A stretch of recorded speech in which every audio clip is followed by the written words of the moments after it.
Good morning everyone. నేను మీ Ravikumar sir, economy faculty. మన ఎస్ఆర్కే ఎకానమీ యూట్యూబ్ ఛానల్లో జాతీయ కుటుంబ ఆరోగ్య సర్వే వారు అందించిన డేటా ప్రకారం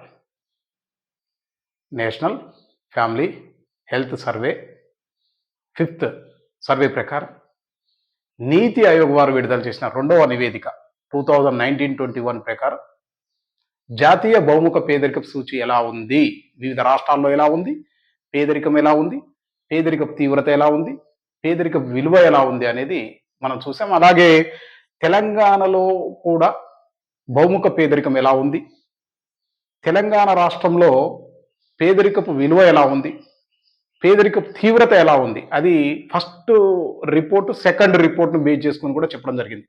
ఫస్ట్ రిపోర్ట్ 2015-16 అయితే సెకండ్ రిపోర్ట్ అంటే ప్రజెంట్ రిపోర్ట్ 2019-21కి సంబంధించిన డేటాను బేస్ చేసుకొని మనం చెప్పడం జరిగింది. అలాగే తెలంగాణలో గ్రామీణ ప్రాంతాలలో బహుముఖ పేదరికం ఎలా ఉంది, పట్టణ ప్రాంతాల బహుముఖ పేదరికం ఎలా ఉంది అనేది ప్రీవియస్ క్లాస్లో చెప్పడం జరిగింది. ఈ క్లాస్లో తెలంగాణ రాష్ట్రంలో 33 జిల్లాల వారీగా బహుముఖ పేదరికం ఎలా ఉంది, పేదరికపు తీవ్రత ఎలా ఉంది, పేదరిక విలువ ఎలా ఉంది, ఈ 3 డైమెన్షన్స్లో చెప్పడం జరుగుతుంది. చూడండి ఒకసారి. జిల్లాల వారీగా అన్నప్పుడు యాక్చువల్గా బహుముఖ పేదరికం ఎలా లెక్కిస్తారు అంటే 12 సూచికలను తీసుకొని ఆ 12 సూచికల ద్వారా పేదరికాన్ని లెక్కిస్తారు. మనకి పేదరికాన్ని ప్రీవియస్లో గమనిస్తే ఎన్ఎస్ఎస్ఓ వారు లెక్కించేటప్పుడు ఇక్కడ కనీస అవసరాలు మినిమం నీడ్స్ అనేది తీసుకునేవారు. ఆహారము ప్లస్ ఆహారేతర వస్తువులు, food plus non food items తీసుకొని లెక్కించేవారు. ఆ తర్వాత ఈ ఎన్ఎస్ఎస్ఓ వారు వివిధ కమిటీల ప్రకారం, వివిధ కమిటీలు అంటే వర్కింగ్ గ్రూప్ కమిటీ కావచ్చు, వైకే అలగ్ కమిటీ కానీ, లకడావాలా కమిటీ కానీ, సురేష్ టెండూల్కర్ కమిటీ కానీ, అలాగే రంగరాజన్ కమిటీని బేస్ చేసుకొని మనకి వివిధ రకాలుగా దేశంలో పేదరికం ఎలా ఉంది అనేది రిపోర్ట్ ఇవ్వడం జరిగింది. కానీ నీతి ఆయోగ్ ఏర్పడిన తర్వాత జాతీయ కుటుంబ ఆరోగ్య సర్వే వారి యొక్క రిపోర్ట్ను బేస్ చేసుకొని మనకి ఇప్పటి వరకు 2 నివేదికలను అందించింది బహుముఖ పేదరికాన్ని అని గమనించండి. అయితే ఇక్కడ మనము ఈ జాతీయ బహుముఖ పేదరికము అనేది గమనిస్తే నీతి ఆయోగ్ రిపోర్టును బేస్ చేసుకొని జిల్లాల వారీగా చూస్తున్నాం. ఇక్కడ పేదరికం ఎలా ఉంది అంటే జిల్లాల వారీగా పేదరికాన్ని లెక్కించేటప్పుడు హెడ్ కౌంట్ రేషియో అనేది ఉత్తమమైన పద్ధతి. ఇక్కడ పావర్టీ 2 రకాలుగా మనం గమనించినట్లయితే అబ్సల్యూట్ పావర్టీ అని అంటే నిరపేక్ష పేదరికం అని, అలాగే రిలేటివ్ పావర్టీ అని అంటే సాపేక్ష పేదరికం అని. అంటే భారత్లో అత్యధికంగా ఉన్న పేదరికం ఏంటంటే మనకి అబ్సల్యూట్ పావర్టీ, నిరపేక్ష పేదరికం ఎక్కువగా ఉంది అని మనం చూడొచ్చు.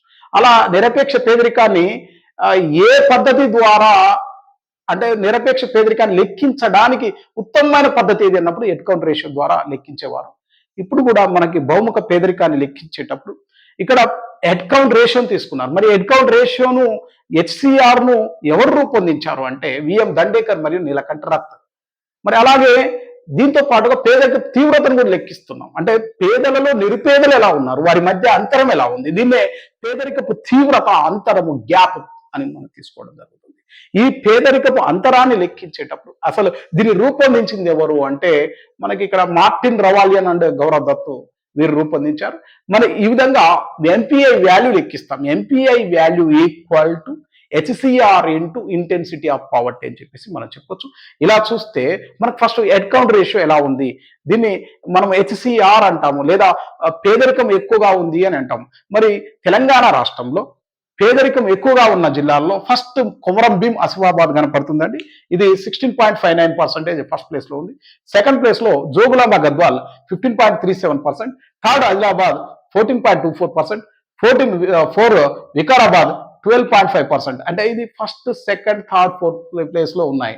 అలాగే అతి తక్కువ బహుముఖ పేదరికం కలిగిన జిల్లాలు మనం పరిశీలిస్తే ఫస్ట్ పెద్దపల్లి కనపడుతుంది 2.17, second Hanamkonda 2.41, third Karimnagar 2.5, fourth Hyderabad 2.52. ఇలా మనం అతి ఎక్కువ బహుముఖ పేదరికం, అతి తక్కువ బహుముఖ పేదరికం కలిగిన జిల్లాలను మొదటి 4 స్థానాల్లో ఉన్న జిల్లాలను చూసాము. అలాగే పేదరికపు తీవ్రత అధికంగా ఉన్న జిల్లాలు ఎలా ఉన్నాయి, పేదరికపు తీవ్రత అతి తక్కువగా ఉన్న జిల్లాలు ఎలా ఉన్నాయి. పేదరిక తీవ్రత ఫస్ట్ ప్లేస్ లో ఆదిలాబాద్ కనపడుతుంది 44.82 కనపడుతుంది. Second place Jagtial 44.58, third Khammam మనకి 43.8, అలాగే ఆ, మనకి కొమరం భీం ఆసిఫాబాద్ 4th ప్లేస్ లో ఉంది 42.97. ఇలా మనకు ఇంటెన్సిటీ అధికంగా ఉన్నాయి చూసాం. మరి అతి తక్కువగా ఉన్నది చూస్తే హైదరాబాద్ లో పేదరిక తీవ్రత అతి తక్కువగా ఉంది, ఇది 36.17. సెకండ్ ప్లేస్ వచ్చేసి యాదాద్రి భువనగిరి 37.19. థర్డ్ ప్లేస్ లో పెద్దపల్లి 37.36 గా మనం చూస్తాం. ఇలా పేదరిక తీవ్రత చూసాం. అంటే ఏంటి, ఎంపీఐ వాల్యూ లెక్కించేటప్పుడు MPI value equal to head count ratio అంటే హెచ్సిఆర్ లేదా హెచ్ అని అంటాం ఇంటూ మనకి ఇంటెన్సిటీ ఐ చేస్తే మనకి ఎంపీఐ వాల్యూ వస్తుంది. ఈ ఎంపీఐ వాల్యూ ఎలా ఉంటుందండి, ఏ స్కేల్లో ఉంటుంది, 0 నుంచి 1 మధ్య ఉంటుంది. ఈ విలువ లెక్కించేటప్పుడు 0 నుంచి 1 మధ్య, అంటే 0కి దగ్గరగా ఉన్నట్లయితే పేదరికం తక్కువగా ఉన్నట్టు భావించాలి, 1కి నియర్ బై ఉన్నట్లయితే పేదరికం ఎక్కువగా ఉందని భావించాలి. ఇలా గమనిస్తే చూడండి, మనకి జిల్లాల వారీగా పేదరికపు విలువను గమనించినట్లయితే మొదటి స్థానంలో కొమరం భీం ఆసిఫాబాద్ 0.071తో ఉంది. Second place Adilabad 0.064. Third place మనకి జోగులాంబ గద్వాల్ 0.063. Fourth place Vikarabad 0.05. మరి అలాగే అతి తక్కువగా బహుముఖ పేదరిక విలువ కలిగిన జిల్లాలలో పెద్దపల్లి అనేది అతి తక్కువ ఉందండి, 0.08. మరి అతి తక్కువగా సెకండ్ ప్లేస్ లో ఉన్నది హైదరాబాద్ 0.09. థర్డ్ ఫోర్త్ లో ఉన్నవి కరీంనగర్, హన్మకొండ 0.01 గా ఉన్నవి. ఇలా చూడాలి. మరి వీటిని గమనించేటప్పుడు ఎలా పేదరికాన్ని లెక్కించామంటే 12 సూచికలను, అంటే 3 డైమెన్షన్స్ ఏంటి, ఆరోగ్యము, విద్య, జీవన ప్రమాణాలు. ఇందులో 12 సూచికలను తీసుకొని పేదరికాన్ని లెక్కించాం. మరి తెలంగాణలో 12 సూచికల ఆధారంగా పేదరికం ఎలా ఉంది అంటే దేశంలో తెలంగాణ స్థానం ఎలా ఉంది అనేది చూద్దాం. 12 సూచికలను ఆధారంగా చేసుకొని దేశంలో బహుముఖ పేదరికం ఎలా ఉంది అంటే ఏంటి, ఇక్కడ 3 డైమెన్షన్స్. ఒకటి ఆరోగ్యం హెల్త్, ఎడ్యుకేషన్ విద్య, అలాగే స్టాండర్డ్ ఆఫ్ లివింగ్ జీవన ప్రమాణాలు. ఇలా మొత్తం టోటల్గా 3 డైమెన్షన్స్ తీసుకొని 12 ఇండికేటర్స్ ద్వారా దేశంలో బహుముఖ పేదరికం ఎలా ఉంది అనేది మనం చూసాం. అయితే అదే గ్లోబల్ మల్టీ డైమెన్షనల్ పావర్టీ ఇండెక్స్లో మాత్రం 10 ఇండికేటర్స్ మాత్రమే ఉంటాయి. దానికి దీనికి డిఫరెన్స్ చూస్తే ఇక్కడ ప్రసూతి ఆరోగ్యం అనేది కొత్తగా చేర్చడం జరిగింది, బ్యాంక్ అకౌంట్స్ కొత్తగా చేర్చడం జరిగింది. ఇది మన యొక్క national multi dimensional poverty index. National multi dimensional poverty index తీసుకున్నట్లయితే మనకి ఇండికేటర్స్ 12 ఇండికేటర్స్ ఎలా ఉన్నాయి, మనకి హైయెస్ట్ అంటే దేశంలో అతి ఎక్కువగా మరి ఈ ఇండికేటర్స్ లో ఎక్కువగా ప్రభావితం చూసిన రాష్ట్రాలు ఏంటి, తక్కువ ప్రభావితం చూపించిన రాష్ట్రాలు ఏంటి, తెలంగాణ స్టేట్ ఎంత పర్సంటేజ్ ఉంది, తెలంగాణ హైయెస్ట్ లోయెస్ట్ లో ఎన్నో స్థానంలో ఉంది అనేది మనం చూడాలి. వెరీ వెరీ ఇంపార్టెంట్ టేబుల్ అండి ఇది. ఈ టేబుల్ మనం గమనిస్తే కంపల్సరీ బిట్ ఉంటుంది. మనకి తెలంగాణలో బహుముఖ పేదరికం ఎలా ఉంది అనేది మనం పరిశీలించాం. తెలంగాణలో అత్యధిక పేదరికం కలిగిన జిల్లా ఏది అనేది మనం పరిశీలిస్తే మనకి ఫస్ట్ కొమరం భీం ఆసిఫాబాద్ కనబడింది. అతి తక్కువగా పెద్దపల్లిలో ఉందని చెప్పేసి చూసాం. అలాగే మనకి ఉమ్మడి జిల్లాల పరంగా చూస్తే ఆదిలాబాద్ ఫస్ట్ ప్లేస్ లో ఉందని, చివరి స్థానంలో హైదరాబాద్ ఉందని చెప్పేసి మనం చెప్పుకున్నాం. అలాగే ఇక్కడ ఇండికేటర్స్ తీసుకున్నట్లయితే 12 ఇండికేటర్స్. ఇక్కడ ఫస్ట్ న్యూట్రిషన్ అంటే పోషకాహార లోపం, second child adolescent mortality, third maternal health. ఈ మూడింటిని మనం హెల్త్ గా తీసుకుంటామండి. హెల్త్ అనే డైమెన్షన్స్ పరంగా ఈ యొక్క 3 ఇండికేటర్స్ చూద్దాం. ఫస్ట్ న్యూట్రిషన్ అంటే పోషకాహార లోపం. పోషకాహార లోపాన్ని ఎలా లెక్కిస్తారు అంటే గ్లోబల్ వైజ్ గా అయితే 70 ఇయర్స్ లోపు వారిని లెక్కిస్తారు. ఇక్కడ మన భారత్లో అయితే 59 ఇయర్స్ లోపు వారిని మరి తీసుకొని, అంటే ఈ 59 ఇయర్స్ లోపు వారు పోషకాహార లోపంతో ఎలా బాధపడుతున్నారు అనేది చూస్తే మనకి అత్యధిక పోషకాహార లోపం కలిగిన రాష్ట్రము బీహార్ కనపడుతుంది. ఎంత అంటే 42.2% అక్కడ పోషకాహార లోపంతో ఉన్నారు. లోయెస్ట్ అంటే అతి తక్కువ పోషకాహార లోపం కలిగిన వారు, అంటే పోషకాహార లోపం ఎక్కువగా ఉంటే పేదరికం ఎక్కువగా ఉన్నట్టుగా గమనించాలి.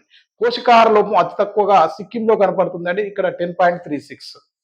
మరి తెలంగాణలో పోషకాహార లోప శాతం ఎంత అంటాడు, 28.35%. తెలంగాణలో పోషకాహార లోప శాతము 28.35% అనేది మనం గమనించవచ్చు. అత్యధికంగా ఈ యొక్క పోషకాహార లోపం ఎక్కువగా ఉంది తెలంగాణలో అనేది గమనించాలి. ఇక్కడ అత్యధిక పోషకాహార లోపం కలిగిన రాష్ట్రాలలో తెలంగాణ స్థానం ఎంత, హెచ్ అంటే ఇక్కడ హైయెస్ట్ అని గమనించండి. అంటే అత్యధిక పోషకాహారం కలిగిన రాష్ట్రాలలో తెలంగాణ స్థానం 13వ స్థానం. ఈ విధంగా మనం చూద్దాం. రెండవది ఏంటి అంటే చైల్డ్ అండ్ అడాలసెంట్ మోర్టాలిటీ అంటే ఏంటి, శిశు మరియు వయోజన మరణాలకు సంబంధించి చూస్తున్నాం. ఇది ఎలా లెక్కిస్తారు అంటే గత 5 సంవత్సరాలలో, అంటే ఇక్కడ సర్వే చేసేటప్పుడు గత 5 సంవత్సరాలలో మరణాలు ఎలా సంభవించాయి, శిశు మరణాలు కానీ వయోజన మరణాలు ఎలా సంభవించాయో దాన్ని బేస్ చేసుకొని చెప్తారనమాట. మరణాలు ఎక్కువగా ఎక్కడ సంభవించాయి అంటే అత్యధికం అంటాం, మరణాలు తక్కువగా ఉంటే లోయెస్ట్ అని తీసుకుంటాం. మరి అత్యధిక శిశు మరణాలు, శిశు మరియు వయోజన మరణాలు జరిగింది బీహార్లో. ఇక్కడ 4.19%గా మనం చూడవచ్చు. 14%గా 4.14%గా చూడవచ్చు. మరి అలాగే అతి తక్కువ మనకి శిశు మరణాలు సంభవించింది కేరళ 0.20. ఇక్కడ అతి ఎక్కువ మరణాలు సంభవిస్తే పేదరికం ఎక్కువగా ఉన్నట్టు, అతి తక్కువ మరణాలు సంభవిస్తే పేదరికం తక్కువగా ఉన్నట్టుగా భావించాలి. అలా పరిశీలిస్తే తెలంగాణ స్టేట్లో ఎంత, ఇది చైల్డ్ అండ్ అడాలసెంట్ మోర్టాలిటీ తెలంగాణలో 1.15 అండి, 1.15%. ఇక్కడ మనం గమనించినట్లయితే అతి తక్కువ, ఇక్కడ అడిగే బిట్ ఎలా ఉంటుందంటే అతి తక్కువ శిశు మరియు వయోజన మరణాలు సంభవించిన రాష్ట్రాలలో తెలంగాణ స్థానం ఎంత అన్నప్పుడు లోయెస్ట్ వాల్యూ ప్రకారం చూస్తే 10వ స్థానం. మీకు ఇంకొక డౌట్ రావచ్చు, సార్ హైయెస్ట్ పరంగా ఎలా చూడాలి అన్నప్పుడు, ఇప్పుడు లోయెస్ట్ పరంగా 10వ స్థానం కదండి, హైయెస్ట్ పరంగా అంటే 28 రాష్ట్రాలు హైయెస్ట్ పరంగా అన్నప్పుడు మరి మిగిలింది ఎంత, 18 కదా, 18+1 అంటే ఎంత, 19వ స్థానం అని చెప్పొచ్చు. ఇలా మీరు గమనించుకోండి. ఇక మరొకటి థర్డ్ ప్లేస్, మూడవది ఏంటంటే ఇండికేటర్లో థర్డ్ వచ్చేసి మెటర్నల్ హెల్త్ అంటే ప్రసూతి ఆరోగ్యం. ప్రసూతి ఆరోగ్యం అన్నప్పుడు ఇక్కడ గమనించినట్లయితే ఒక గర్భిణీ స్త్రీ తను ప్రసవించేటప్పుడు అంటే కొన్ని సందర్భాలలో వాళ్ళ యొక్క మరణాలు ఎలా ఉంటున్నాయి, వాళ్ళ యొక్క ఆరోగ్యం ఎలా ఉంటుంది, మరణాల సంఖ్య ఎలా ఉంది, అలాంటి సందర్భాన్ని మనం తీసుకొని ఈ ప్రసూతి ఆరోగ్యం మంచిగా ఉన్న రాష్ట్రాలు ఏంటి, ప్రసూతి ఆరోగ్యం బాగా లేని రాష్ట్రాలు అంటే ప్రసూతి ఆరోగ్యం వల్ల మరి కొన్ని రాష్ట్రాలలో ఈ తల్లి బిడ్డ చనిపోయే మన సూచికలు కూడా మనం చూస్తుంటాం. మరి అలా పరిశీలిస్తే ఎక్కువ ఈ మెటర్నల్ హెల్త్ గమనిస్తే అత్యధికంగా బీహార్లో అత్యధికంగా మరణించడం జరుగుతుంది. ఇది 37.21 ఉంది. అతి తక్కువ గోవా అని మనం తీసుకోవచ్చు. మరి తెలంగాణలో ఎంత పర్సంటేజ్ ఉందంటే 13.17% ఉంది. మనం గమనిస్తే లోయెస్ట్ పరంగా అతి తక్కువ ప్రసూతి మరణాలు, ప్రసూతి ఆరోగ్యం, మంచి ఆరోగ్యం అంటే ఇక్కడ ఏంది గుడ్ కండిషన్ గా మనం చెప్పొచ్చు. అలా చూస్తే లోయెస్ట్ పరంగా చూస్తే 11వ స్థానంలో తెలంగాణ ఉంది అనేది మనం గమనించాలి. ఇది హెల్త్ కి సంబంధించిన డైమెన్షన్. ఇక మరొకటి ఎడ్యుకేషన్ కు సంబంధించిన డైమెన్షన్ 4th 5 అనేది చూద్దాం. అంటే ఎడ్యుకేషన్ సంబంధించింది ఇయర్స్ ఆఫ్ స్కూలింగ్ అని, తర్వాత మరొకటి స్కూల్ అటెండెన్స్ అని తీసుకోవడం జరుగుతుంది. ఇలా ఈ యొక్క 2 డైమెన్షన్స్ పరిశీలిస్తే ఇయర్స్ ఆఫ్ స్కూలింగ్ అంటే యాక్చువల్గా పాఠశాలకు వెళ్ళే కాలం మనం పరిశీలించినట్లయితే ఎలా తీసుకుంటారు అంటే ఈ పాఠశాలకు వెళ్ళే కాలం తీసుకున్నప్పుడు 10 సంవత్సరాలకు పైబడిన వారు అంటే 10 ఇయర్స్కి అబోవ్ పైబడిన వారు లేదా 6 సంవత్సరాల విద్యాకాలం జరిపిన వాళ్ళు ఎవరైతే ఉన్నారో వాళ్ళ ప్రకారం ఇక్కడ ఇయర్స్ ఆఫ్ స్కూలింగ్ అనేది తీసుకోవడం జరుగుతుంది. ఇక అతి ఎక్కువగా స్కూల్కి పోని వారని మనం ఇక్కడ తీసుకుంటే వాళ్ళని పేదవారిగా చూస్తారు. అందులో చూస్తే బీహార్లో 22.29% వారు వీరు ఈ యొక్క విద్యకు అంటే పాఠశాలకు వెళ్ళని వారుగా మనం చూడొచ్చు. అలాగే ఇక్కడ కేరళ అతి తక్కువగా కనపడుతుంది 2.49 ఇయర్స్ ఆఫ్ స్కూలింగ్ లో. మరి తెలంగాణ ఎంత పర్సెంటేజ్ అన్నప్పుడు మనకి 14.56%గా తెలంగాణ స్టేట్ 14.56గా చూడొచ్చు. మరి తెలంగాణ గమనిస్తే తెలంగాణ రాష్ట్రము ఇయర్స్ ఆఫ్ స్కూలింగ్ లో అంటే పాఠశాలకు వెళ్ళే కాలము అతి ఎక్కువగా ఉందండి. అంటే వెళ్ళే కాలము తక్కువగా ఉన్నట్టు అర్థం ఇక్కడ. అంటే వెళ్ళే కాలం తక్కువగా ఉంది అంటే విద్యా వ్యవస్థ ఘోరంగా ఉంది తెలంగాణలో, అది మనం చూడవచ్చు. ఇది ఇక్కడ ఇయర్స్ ఆఫ్ స్కూలింగ్ లోనే కనపడుతుంది. అంటే హైయెస్ట్ వాల్యూలో 5వ స్థానంలో ఉంది అనేది గమనించాలి. బీహార్ తర్వాత 5వ స్థానంలో మన తెలంగాణ కనపడుతుంది ఇయర్స్ ఆఫ్ స్కూలింగ్ లో. ఒకటి న్యూట్రిషన్ లో కనపడ్డది, ఆ తర్వాత హైయెస్ట్ మనం ఈ యొక్క ఇండికేటర్స్ లో చూస్తే ఇయర్స్ ఆఫ్ స్కూలింగ్ అనేది వెరీ వెరీ ఇంపార్టెంట్. దీంట్లో తెలంగాణ 5వ స్థానంలో ఉంది అనేది గమనించండి. మరొకటి ఏంటి, స్కూల్ అటెండెన్స్ అంటే హాజరు శాతం ఎలా తీసుకుంటారు అంటే 10 సంవత్సరాలు పైబడిన వాళ్ళు ఈ స్కూల్ అటెండెన్స్ ఎలా ఉంది. ఉత్తరప్రదేశ్ స్కూల్ అటెండెన్స్ కు అంటే డ్రాప్ అవుట్స్ ఎక్కువగా ఉంటారు, ఏది 10.91% ఎక్కువగా ఉన్నారు. కేరళ అతి తక్కువగా 0.25 కనపడుతుంది. మరికి తెలంగాణ స్టేట్ చూస్తే 1.35% కనపడుతుంది. మరి లోయెస్ట్ అంటే ఏంది, ఇక్కడ హాజరు శాతం ఎక్కువగా ఉంది తెలంగాణలో. మరి హాజరు శాతం ఎక్కువగా ఉంది, హాజరు శాతం పరంగా చూస్తే అతి తక్కువగా ఉన్న రాష్ట్రాల్లో తెలంగాణ స్థానం 7వ స్థానంలో ఉంది అనేది వెరీ వెరీ ఇంపార్టెంట్ గా చూడండి. ఇక మరొక అంశాలు ఏంటంటే మరొక మూడవ డైమెన్షన్ మనకి స్టాండర్డ్ ఆఫ్ లివింగ్ అంటాం, జీవన ప్రమాణాలు. ఇందులో ఎన్ని ఇండికేటర్స్ ఉంటాయండి అంటే మిగిలినవి ఆటోమేటిక్గా హెల్త్లో 3 ఇండికేటర్స్ ఉన్నాయి, ఎడ్యుకేషన్లో 2 ఇండికేటర్స్ ఉన్నాయి, మొత్తం 5 ఇండికేటర్స్ అయిపోయినాయి కదా, మొత్తం టోటల్గా 12 ఇండికేటర్స్ కదా. ఇక స్టాండర్డ్ ఆఫ్ లివింగ్లో 7 ఇండికేటర్స్ ఉంటాయి. ఈ 7 ఇండికేటర్స్లో 6th మనం చూస్తే కుకింగ్ ఫ్యూయల్ అంటే ఇంటి ఇంధనము లేదా వంట ఇంధనం అని చెప్పేసి మనం చెప్తాం, అంటే వంట చెరుకు. దీన్నే మనం గమనించినట్లయితే ఇప్పటికీ కూడా అంటే గోబర్ గ్యాస్ కానీ తర్వాత గ్యాస్ సౌకర్యం ఉన్న వాళ్ళేమో మంచి పొజిషన్లో ఉన్నవారు, అంటే ఇది వీరు పేదలు కారు. అదే మనం గమనించినట్లయితే పిడికల ద్వారా కానీ తర్వాత వంట చెరుకు అంటే ఏంటి ఇక్కడ మనకు కట్టెల ద్వారా వంట చేసేవారు ఉన్నట్లయితే అలాంటి వారు అత్యధికంగా ఎక్కడున్నారు, వారిని పేదలుగా గమనించాలని మనం చూడొచ్చు. అంటే ఇప్పటికీ కూడా వంట చెరుకు లభించని వారు అంటే గ్యాస్ లభించని వారు జార్ఖండ్లో ఎక్కువగా ఉన్నారు. గ్యాస్ లభించని వారు 69.12%, వెరీ వెరీ ఇంపార్టెంట్. మరి అతి తక్కువగా గోవాలో 2.57%. ఇప్పటికీ మన తెలంగాణలో ఈ గ్యాస్ సౌకర్యం లేని వారు ఎవరున్నారు, ఎంత పర్సంటేజ్ ఉన్నారంటే 7.93% ఉన్నారు. మనకు ఇది గమనించినట్లయితే వెరీ వెరీ ఇంపార్టెంట్ అంటే వంట ఇంధనము అంటే గోవా తర్వాత తెలంగాణలోనే అతి తక్కువగా ఉన్నారు, అంటే గ్యాస్ సౌకర్యం ఎక్కువగా ఉంది మన దగ్గర కూడా, ఇంకా ఇప్పటికీ కూడా అంటే మంచి పొజిషన్లో ఉన్నారని చెప్పేసి మనం చూడొచ్చు. ఇక మరొక అంశం ఏంటంటే శానిటేషన్, ఇది పారిశుద్ధ్యం అంటారు కదా. యాక్చువల్గా ఈ స్వచ్ఛ భారత్ వచ్చిన తర్వాత పారిశుద్ధ్యం అనేది డెవలప్మెంట్ అయింది మనం చూడొచ్చు. శానిటేషన్లో ఇప్పటికీ కూడా అంటే పారిశుద్ధ్యం లోపం ఎక్కువగా ఉన్న రాష్ట్రం ఏంటి అంటే బీహార్ మనం చూడొచ్చు, ఎంత 50.78% మాత్రమే, అంటే ఇంకా పారిశుద్ధ్యం లభించలే. మరి అతి తక్కువ పారిశుద్ధ్యం అంటే ఎక్కువ పారిశుద్ధ్యం ఇక్కడ చూడండి, అంటే స్వచ్ఛత ఎక్కువగా ఉన్నది కేరళలో 1.27%. మరి తెలంగాణ స్టేట్ లో ఈ యొక్క శానిటేషన్ పర్సంటేజ్ ఎంత అంటే 24.41. మరి లోయెస్ట్ కలిగిన రాష్ట్రాల్లో తెలంగాణ స్థానం ఎన్నో స్థానంలో ఉంది అంటే 14వ స్థానంలో ఉంది శానిటేషన్ లో. ఇది మనం గమనించండి. ఇక మరొక అంశం ఏంటంటే డ్రింకింగ్ వాటర్. డ్రింకింగ్ వాటర్ గమనిస్తే యాక్చువల్గా డ్రింకింగ్ వాటర్ లోపం అత్యధికంగా ఉన్న రాష్ట్రాలలో మణిపూర్ కనపడుతుంది 26.77%. మరి డ్రింకింగ్ వాటర్ మొదటిసారిగా యాక్చువల్గా నల్లా కనెక్షన్ల ద్వారా అత్యధికంగా మొత్తం 100% వాటర్ని అందించింది గోవా అయితే ఆ తర్వాత తెలంగాణ కనపడుతుంది. గోవా 1.52% మనం గమనించవచ్చు. అలాగే తెలంగాణ స్టేట్ 3.36%తో మనకి చూడవచ్చు. మరి లోయెస్ట్ రాష్ట్రాలలో తెలంగాణ ఎన్నవ స్థానంలో ఉంది అనేది మనం గమనించినట్లయితే ఇక్కడ గమనించినట్లయితే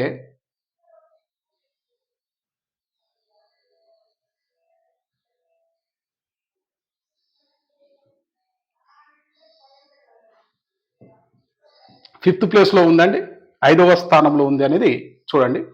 5th ప్లేస్లో ఉంది ఏది డ్రింకింగ్ వాటర్లో లోయెస్ట్ ప్లేస్లో 5వ స్థానంలో ఉంది అనేది చూడండి. ఇక మరొకటి ఎలక్ట్రిసిటీ, విద్యుత్ శక్తి అన్నప్పుడు విద్యుత్ శక్తి లోపం ఇంకా విద్యుత్ కనెక్షన్లు ఇంటికి విద్యుత్ కనెక్షన్లు లేని రాష్ట్రాల్లో ఉత్తరప్రదేశ్ మొదటి స్థానంలో ఉంది, ఇది 9.16%గా చూడొచ్చు. అతి తక్కువ విద్యుత్ సౌకర్యం ఎక్కువగా ఉంది, అతి తక్కువ విద్యుత్ లోపం ఉన్న వాళ్ళు మనం చూస్తే గోవా.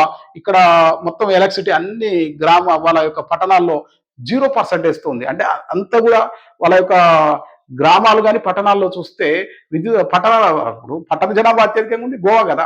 గోవాలో మొత్తం కూడా అందరికి కూడా విద్యుత్ సౌకర్యం ఉంది, అంటే 0%. ఆ తర్వాత పంజాబ్ కనపడుతుంది. మరి అలా చూస్తే మనకి తెలంగాణ ఎంత 0.44%.